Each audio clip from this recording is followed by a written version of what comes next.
इस घंटों के दौरान 2000 से अधिक कोरोना संक्रमण के नए मामलों की पुष्टि हुई है।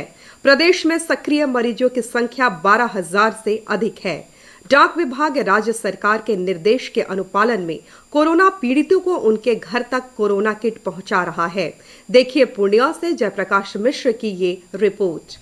हथियार हैं। साथ ही साथ थोड़ी थोड़ी देर पर साबुन से हाथ धोना या सैनिटाइजर लगाना भी महत्वपूर्ण है। लोगों को मास्क और सैनिटाइजर घर बैठे ही मिले, इसके लिए पूर्णिया में डाक विभाग लोगों के घरों तक कोरोना किट पहुंचा रहा है। पोस्टमैन बबलू कहते हैं कि जैसे ही उन्हें विभाग द्वारा नाम और पता मिलता है, वे किट लेकर लोगों के घर जाकर उन्हें देते हैं। ये एक तरह की समाज सेवा भी है। पब्लिक सेवा में हम लोग निकलते हैं, वितरण करते हैं कि लोगों की दिक्कत को दूर किया जा रहा है, उनसे मिल के उनको दिया जा रहा है।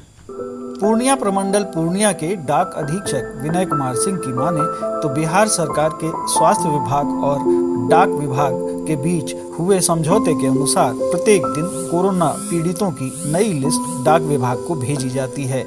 बिहार के सभी डाकघरों में कोरोना किट का स्टॉक दिया गया है।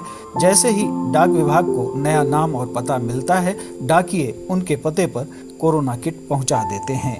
मैंने बिहार में कितने आदमी कोरोना पीड़ित हो गए, आज वो फिर उतना किट हम लोग को यहाँ दे दी, उससे ज़्यादा हम लोग को स्टॉक दिया गया है।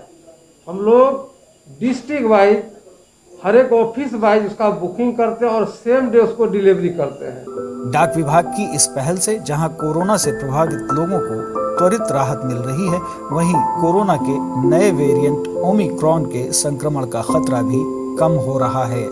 पूर्णिया से जयप्रकाश मिश्र की रिपोर्ट, दूरदर्शन समाचार, पटना। आइए अंत में मुख्य